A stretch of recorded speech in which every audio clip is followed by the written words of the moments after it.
Hi, this is the beast that shouted Ava at the heart of the world, and welcome to the WTF episode of Neon Genesis Evangelion. I'm Matt Greenfield, the ADR director, okay, and with me is... I'm Sean McCoy. You may have seen my panels around the country at various anime conventions, and if Gainax wanted me to, I would be selling flowers on the street corner to fund Tokyo 3. So... Here we get to the very, very last episode of the TV series. The one that I think really, between this one and the previous one, totally established this series as something unlike anyone. I mean, it was already way beyond anything expected. The closest thing ever to it is probably the last episode of The Prisoner, and still that isn't a fair comparison. Mm-hmm. Yeah, it is an odd... way to end what has theoretically been an action series. Of course, the show never really was an action series. It's all, as we realize in this episode and the previous episode... It's a very personal story. Something that's been occurring in the mind of a young boy who's having a lot of problems. Indeed. And we have a very interesting name for this episode. It's a reference to The Beast That Shouted Love at the Heart of the World by Harlan Ellison, which is a jolly little story about a guy who decides to put a bomb on his mother's carry-on on a plane. The plane blows up, describes how the pieces of the plane falls in a schoolyard, and then the same guy brings Uzis to a football game and starts firing into the crowd. What an interesting comparison to Shinji's condition. It certainly is. You don't put weapons of mass destruction in the hands of 14-year-olds is the basic motto. Especially ones with such issues. I would say probably this beginning dialogue is probably the most important to understanding Shinji's condition. It's actually quite direct and quite clear, saying exactly what is going on. And I think that's why it's so often misunderstood. Mm-hmm. Because in Ava, up until this point, basically everything has been misdirection and hints, and suddenly you come out and state something. And the one thing we've learned in Ava so far is when someone tells you something, they're probably lying, which is kind of, I think, the point that you shouldn't trust anybody. And notice how just doll-like all these characters are at this moment, much like the end of episode 25, where they're hardly in character, they're speaking monotone, and you don't have Asuka being exuberant, and you don't have Rei being so mopey. So, and so it's kind of like that they're just little voices in his head that have taken the shape of various different characters to kind of explain himself to himself. Very much so. And really I think the biggest and most interesting part of it all is that once you've actually watched this episode, if you go back and start watching the other episodes, you start seeing, okay, this really was leading up to this all along, but it was done in such a way that it comes around at you sideways. You don't really expect this. It's important to note that this is basically the exact same narrative as the films. Oh, there we have a censored Misato hand, obviously, image of sex, and censored water carrying on. The imagery that flies by is also worth closer analysis. But what we have here is basically the same things happening as in the it's called the brain splatter section of the end of Evangelion, but basically put in extremely subjective terms. Basically, as direct to Shinji as possible what these symbolically mean.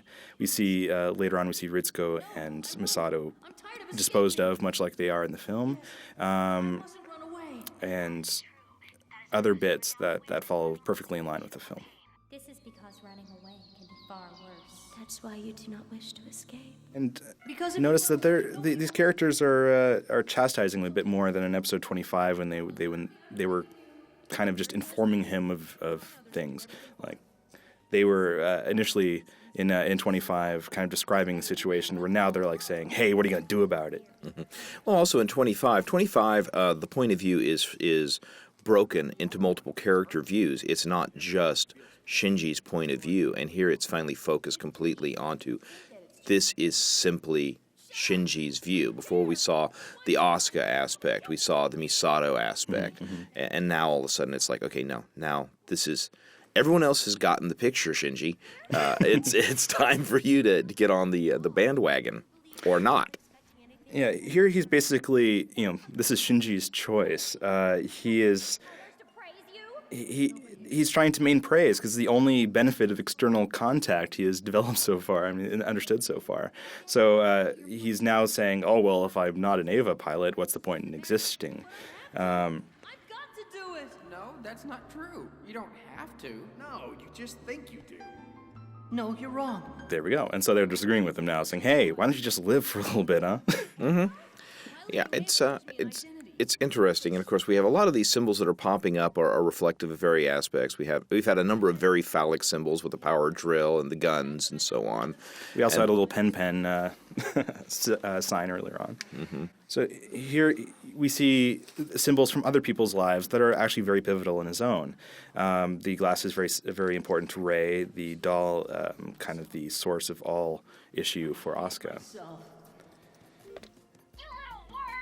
And notice this is, parallel to an earlier episode, where episode 20, I believe, where they were supporting him, and now he, in his introverted world of no optimism, assumes everyone hates him.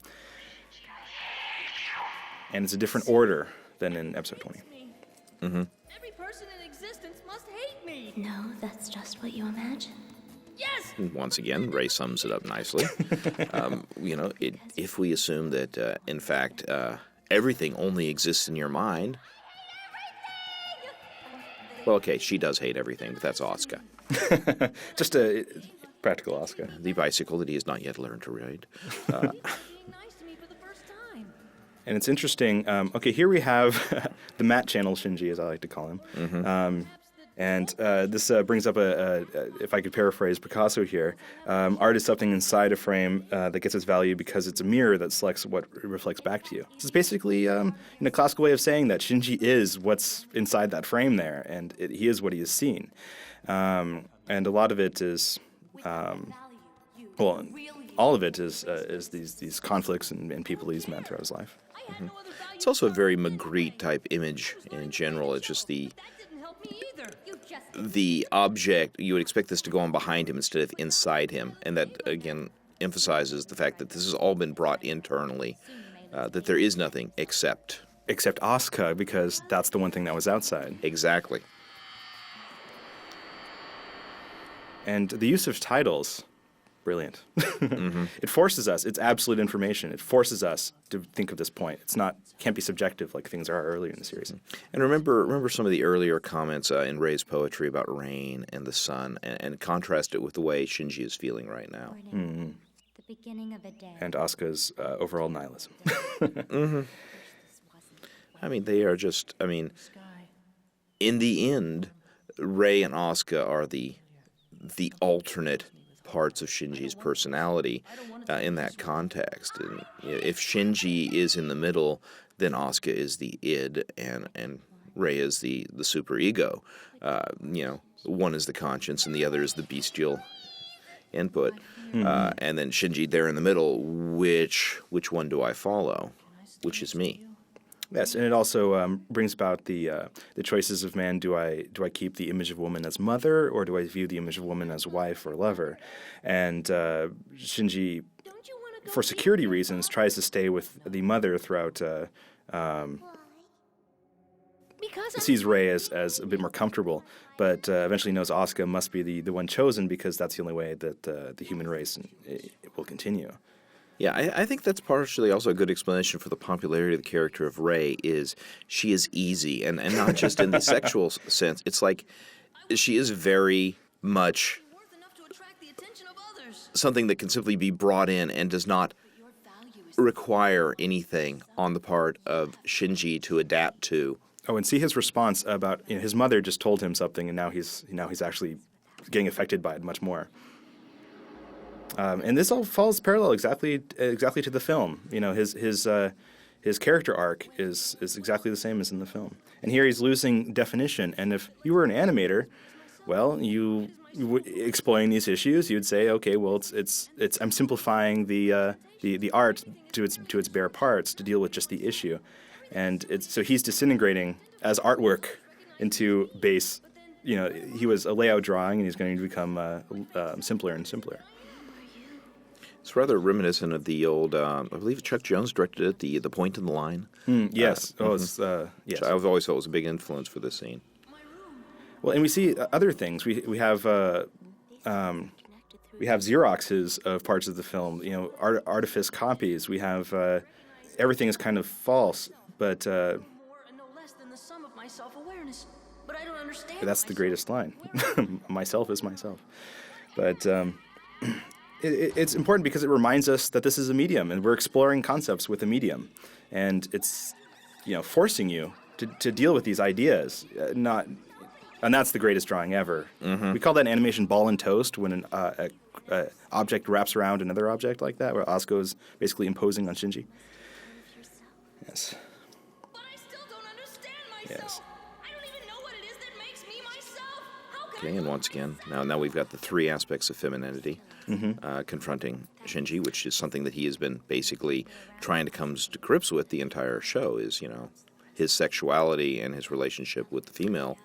And notice their position where he's facing Asuka, but kind of hiding from her. But now she's standing straight up, so she's no longer attacking him graphically.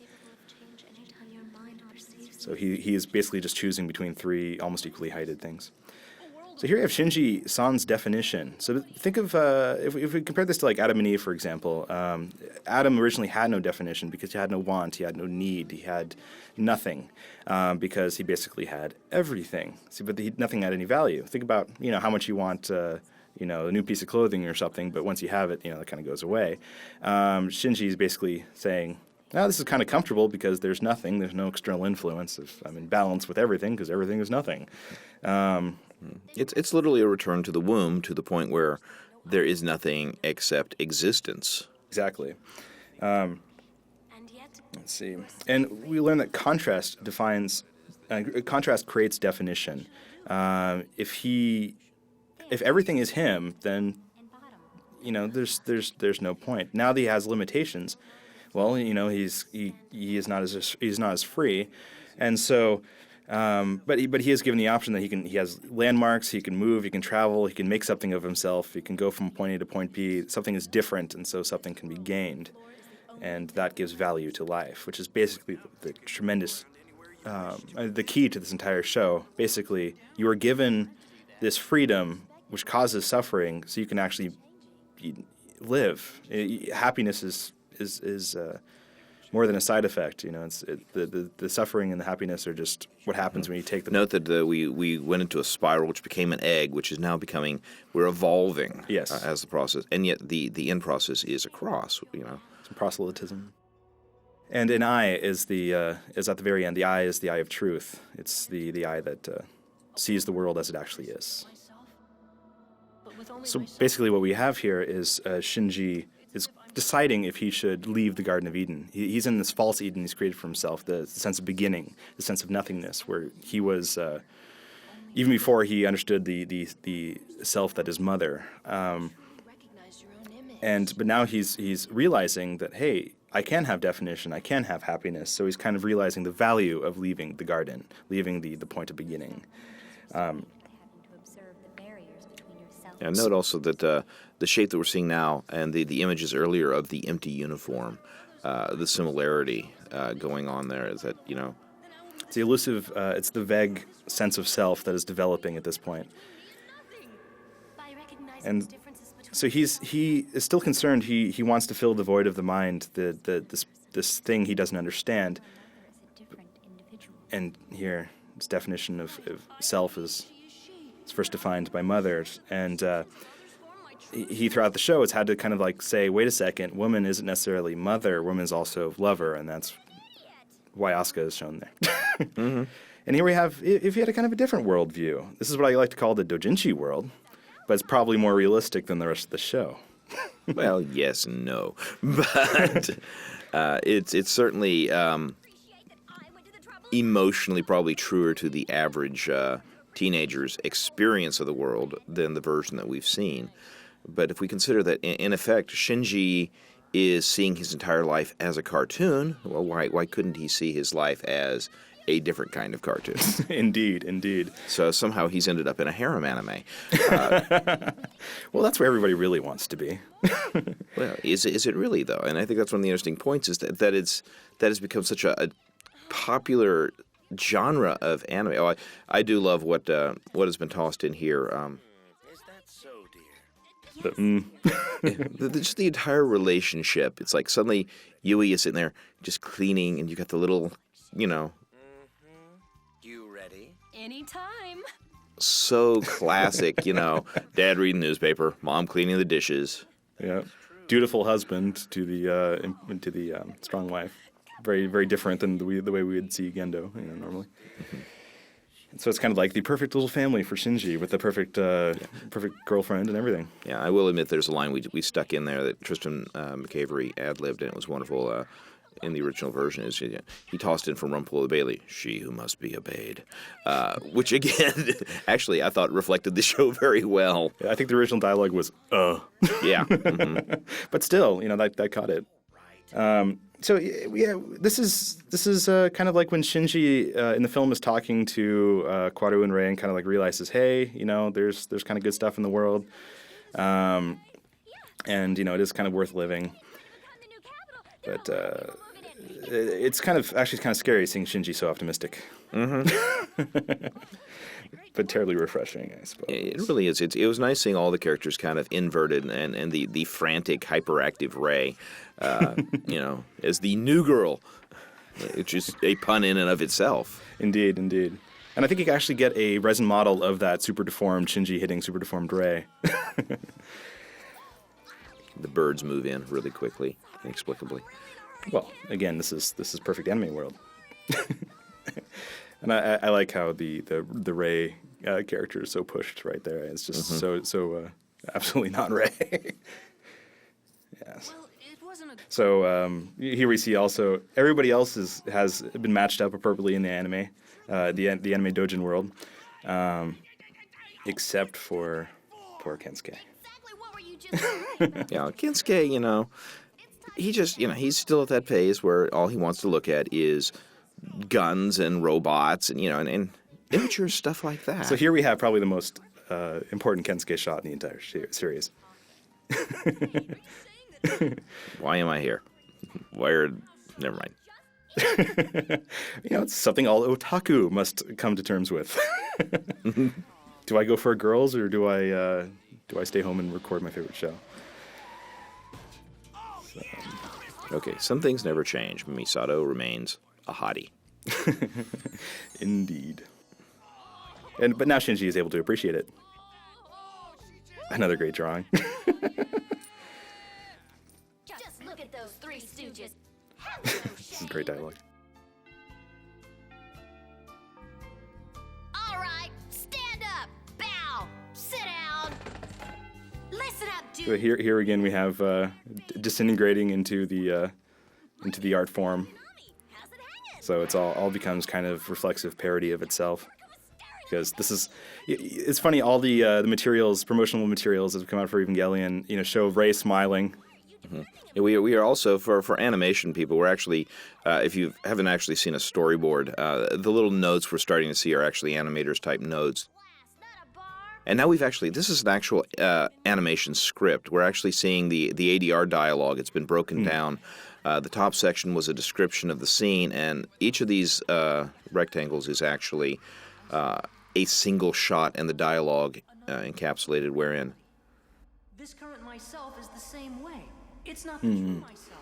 And here we have Shinji is basically the indifferent god of his own world, and he's kind of realizing, hey, wait a second, the world's a stage. I have to live in it.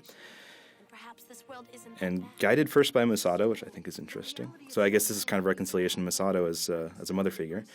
And here we have the backwards order from episode 25 of starting with the technicians, which would probably be the most simplified characters in the show. I mean, Hyuga has a thing for Misato clearly, but the characters throughout the television series don't have much depth. And so we're kind of going to the more important characters as we grow here. As far as the bridge text, it is interesting that Hyuga has a thing for Misato, and Maya has a thing for Ritsuko, and Aoba has a guitar. Now he's got a thing for Kensuke, I'm sure. Yeah, probably. One must learn to judge And so here, the perceived truth. they're kind of lecturing him, but a bit more proactively this time. You know, they're a bit more positive, and Believe is so. they're a bit more in character. So Your truth can be they're not just dolls. They're not just voices in the head taking shape of these characters, but they're kind of more like these are people that have influenced me, and this is how I'm growing. what they think are deeper truths. You, for And it's also interesting if you look at just the order, the technicians. If you look at the nerve base as kind of like a brain, they would be the people in the frontal lobe. So they'd be the people responsible for logical thought, and then we get further and further down to emotional thought, and it's again backwards. So it goes from emotional to thinking before. Cannot love. He cannot place his trust in another. And notice characters saying dialogue from earlier in the show with a different and very important inflection. Only if you think. Yeah, and of course, you know, Shinji's sitting here yelling, "No, I'm not. I'm spineless. I'm weak. I'm cowardly." Yeah, everything that he has convinced himself he is. And now the moments where he is surviving instrumentality, I suppose you can say. I mean, He's defined himself. yes. Well, instrumentality would be the combination of all the squeezing everybody together, removing all definitions from people, and he kind of survived that process and is beyond instrumentality. So you can say in a way it didn't happen. It was a bad plan. Got around I it. should point out that Pinpin's not there, but we see him in a few seconds, so it's one of those, what if he was a last-minute addition? Well, Pen is an interesting character, and it's probably terribly meaningful in some terribly elusive way. Well, his importance, I think, is very obvious if you go to a Takano video. It is, in fact, that every good female character should have a mascot. And that Pen is- fills that role for Misato. That's the scripture for me. Oh, and here I'd like to say much can be learned, especially in these episodes, by pausing and going through frame by frame. It's a benefit of having DVD media. But there's also benefit from fast forwarding right here, because we notice that the moon is actually moving, which, you know, is an interesting concept. Much like the sun moves in the end of Death. And still we wonder, you know, maybe Rei should just not be doing that right now. No, but, you know, it's what she does. That's what she does. That's really her job in the world. She is basically an asexual sex symbol, and helped Shinji make difficult decisions and grow as an individual. And I suppose she just keeps doing that. Hopefully, one of the other things that we'll be able to include on this disc somewhere is Spike Spencer's original dialogue he recorded after recording his last official line for the show, whereupon, in character, he asked every question that Shinji probably really did have at this point. Well, thank you very much, everybody. And thank you.